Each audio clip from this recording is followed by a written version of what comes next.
bukomeje gukubita agatoki ku kandi ni nyuma yuko bavuga ko barashweho ngo ibitero na M23 ni ibitero batemeza ko byaturutse muri Repubulika Iharanira Demokarasi ya Kongo, bakavuga ko byavuye ku ruhande rw'igihugu cy'u Rwanda ngo mu gace ka Bugarama, ibyo u Rwanda rwahakanye rwivuye inyuma.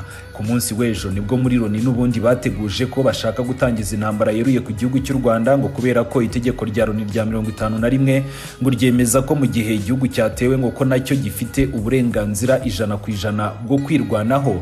Iki gihugu cy'u Burundi rero gikomeje uwo murongo wo gukomeza gushishikariza amahanga no kwereka amahanga ko bafite impamvu zumvikana zo gutangiza intambara. Ni muri urwo rwego uyu munsi bahamagaje noneho ambasaderi wa Leta Zunze Ubumwe za Amerika ni mu cyari cyamuzinduye kuri Ministeri y'Ububanyi n'Amahanga y'igihugu cy'abaturanyi cy'u Burundi. Harimo ingingo eshatu. Ingingo ya mbere ni ibibazo by'umutekano muke mu karere cyane cyane mu burasirazuba bwa RDC. Ingingo ya kabiri ni ibibazo by'umutekano ku mipaka y'u Burundi n'igihugu cy'u Rwanda, aho Burundi bwavuze ko bufite uburenganzira 100% bwo kwirwanaho no guhorera ibitero ngo bagabweho. Ikindi kandi banagarutse ku ngorane zirimo guterwa n'iyongera ry'impunzi z'abanyekongo bakomeje kwinjira mu Burundi bahunga intambara iri kubera mu burasirazuba bwa Repubulika Iharanira Demokarasi ya Kongo. Ni muri urwo rwego rero iyi nkuru yacu iraza kwibanda cyane kuri iryo tangazo rya Ministeri y'Ububanyi n'Amahanga y'igihugu cy'u Burundi, ni nyuma yo kugirana ibiganiro na ambasaderi wa Leta Zunze Ubumwe za Amerika. Ariko kandi turaza no kugaruka ku magambo akomeye cyane bakoresheje mu nteko y'umutekano ya ONU, twibukiranya ko ibi bije nyuma yuko n'ubundi u Burundi ku munsi w'ejo bahamagaye n'ubundi ambasaderi w'Ubuyapani ufite icyicaro i Kigali, n'ubundi bamubwira ko batangijweho intambara n'igihugu cy'u Rwanda ndetse ko bafite ngo uburenganzira bwo kwirwanaho no guhorera ngo ibyo bitero. Kandi muri iyi nkuru yacu turaza no kubihuza n'icyo uruhande rw'igihugu cy'u Rwanda rubivugaho cyangwa se M23. Reba hasi yanditse subscribe, ni amakuru menshi cyane tuzajya dukomeza kubanamo nk'ibisanzwe 5 gusa nanone tukibukiranya ko Burundi bwavuze ko bugiye guhagurukira igihugu cy'u Rwanda, aho bashaka kubwira umuhisi n'umugenzi no kuzenguruka ibihugu byose babibwira ko u Rwanda rwatangije intambara, ku Rwanda ngo rufasha M23 n'ibindi birego bitandukanye bashyize ku meza, ngo barifuza ko isi yose ibimenya imbere yuko batangiza ngiyo ntambara yabo. Aha makuru yemeza ko bakomeje no kurunda cyangwa se kugaragaza ibikorwa bya gisirikare ku mipaka ihuza ibihugu byombi. Ni Gitega ku murwa mukuru wa politiki, u Burundi bubwiye Leta Zunze Ubumwe za Amerika ko bashaka gutangiza intambara yeruye ku gihugu cy'u Rwanda ngo ni mu rwego rwo kwihorera. Ni igihugu cy'u Burundi cyashyize ku mugaragaro noneho byose cyemeza ko gishaka kwinjira mu ntambara yeruye n'igihugu cy'u Rwanda, ni mu gihe cyo kivuga ko cyagabweho ibitero byaturutse ku butaka bw'igihugu cy'u Rwanda ndetse ko ari uburenganzira bwabo 100% mu kwihorera. Hari amagambo yatangarijwe mu kanama ka Loni gashinzwe amahoro n'umutekano ku isi ndetse n'andi ashimangirwa n'ibiganiro bimaze kubera mu kanya kashize i Gitega hagati ya Ministeri y'Ububanyi n'Amahanga y'igihugu cy'u Burundi na ambasaderi wa Leta Zunze Ubumwe za Amerika. u Burundi bwagezagaho icyo cyifuzo. Hanyuma rero muranyemerera tubanze twerekeze gato cyane ibyabaye ku munsi w'ejo mu nteko ya Loni igaruka ku mahoro n'umutekano mu burasirazuba bwa Repubulika Iharanira Demokarasi ya Kongo, kuko nabyo ubwabyo byagaragarijwemo ibyo bifuza gukora.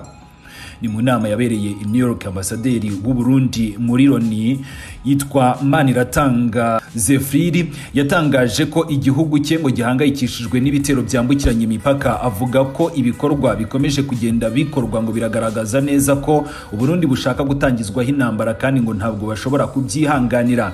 Yavuze ko hari ibikorwa byakoreshejwe imbunda ziremereye, drone n'ibitwaro bikomeye bigamije kwica ngo bikaba byarageze no ku butaka bw'u Burundi. Yashinje u Rwanda kutitabira no kutubahiriza umwanzuro wa Loni nimero 2773 usaba u Rwanda ngo gukura ingabo rushinjwa kuba rwaroherejwe mu burasirazuba bwa Repubulika Iharanira Demokarasi ya Kongo, ibyo rwo ruhakana.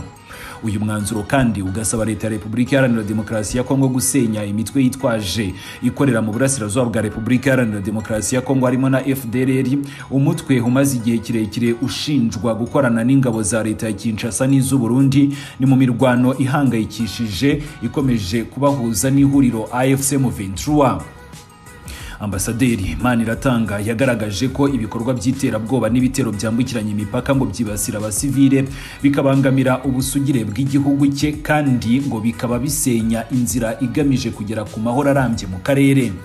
Aha rero ni naho yahereye noneho abwira Loni ko bifuza gutangiza intambara yeruye ku gihugu cy'u Rwanda. Icyo gihe ni mu ijambo ryafashwe nk'irihamagariza amahanga ko iki gihugu gishaka gutangiza intambara, uyu mudiplomate yaragize ati reka nsobanure ibintu neza, agahenge kagira imbibi. Ni mu gihe ibyo bitero bikomeje kugenda birenga igihugu bikaza ku butaka bwacu, ni mu gihe kandi ibyo bitero ababigaba bakomeje kwigira ba nyiri ntibindeba, kandi bikaba bikomeje kugorana cyane ko kwirinda intambara yaturuka mu gihugu cy'u Rwanda bigoranye. Birumvikana neza ko n'igihugu cyacu gifite uburenganzira bwose bwuzuye bwo kwihorera. Yanasabye akanama ka Loni gashinzwe umutekano guhamagaza indi nama y'ikitaraganya igafatirwamo ingamba zirimo ibihano by'intwaro n'ubukungu ku gihugu cy'u Rwanda, ni mu rwego rwo gukumira ko intambara yakwambuka ikaba iy'akarere kose. Aya magambo y'u Burundi yaje mu gihe AFC M23 imaze kwigarurira ibice bishya bya Kivu y'Amajyepfo birimo n'umujyi wa Uvira, uwa kabiri munini muri Kivu y'Amajyepfo. Ibi rero byabaye nyuma y'imirwano ikomeye ya AFC M23 na M23, aho bavuga ko batsinze ingabo za FARDC iz'u Burundi n'abandi bafatanyije barimo na za FDLR. Burundi bukavuga ko bwabuze abasirikare benshi cyane muri iyo mirwano, bakavuga ko u Rwanda ari rwo rwari inyuma ya M23 kugira ngo yigarurire uwo mujyi, ibyo u Rwanda rwahakanye inshuro zose. U Rwanda rwakomeje kugenda rugaragaza ko rudateza intambara muri Repubulika Iharanira Demokarasi ya Kongo, ahubwo ko ikibazo nyamukuru ari imikorere ya FARDC ifatanyije n'imitwe nka FDLR n'ingabo z'u Burundi bavuga ko bashaka gukuraho ubutegetsi bw'igihugu cy'u Rwanda no kuruhungabanyiriza umutekano. Hanyuma rero ni mu bindi u Burundi bwagarutseho nibijyanye n'ibirego by'uko ingabo zabwo ngo zibasiriwe mu duce dutandukanye twa Kamanyora, Rubarika na Ruvungi, aho zishinjwa kwica abasivile inyuma yo kubarasaho n'imbunda ziremereye. Izi ngabo kandi zimaze igihe zishinjwa ihohoterwa rikorerwa abanyamurenge, by'umwihariko abatuye muri komini Minembwe. Ibirego Bujumbura yakomeje kugenda ihakana, ahubwo ikavuga ko ngo M23 yayigabyeho ibitero muri ibyo bice twavuze haruguru. Ni nyuma y'aya magambo yatangarijwe muri Loni, Minisitiri w'Ububanyi n'Amahanga w'igihugu cy'u Burundi Edouard Bizimana uyu munsi yakiriye ambasaderi wa Leta Zunze Ubumwe za Amerika mu Burundi yitwa Lisa Peterson. Ni mu biganiro byabaye kuri uyu wa gatandatu tariki ya 13 Ukuboza 2025.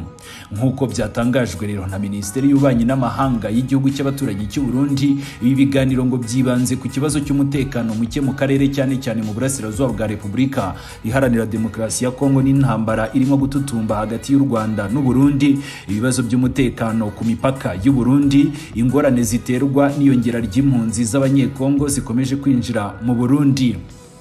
Impande zombi ngo zemeranyije ko ari ngombwa ku bijyanye no kugarura amahoro vuba na bwangu hagamijwe kugabanya imibabaro y'impunzi n'abaturage. Ni muri iri tangazo kandi rya Minisiteri y'Ububanyi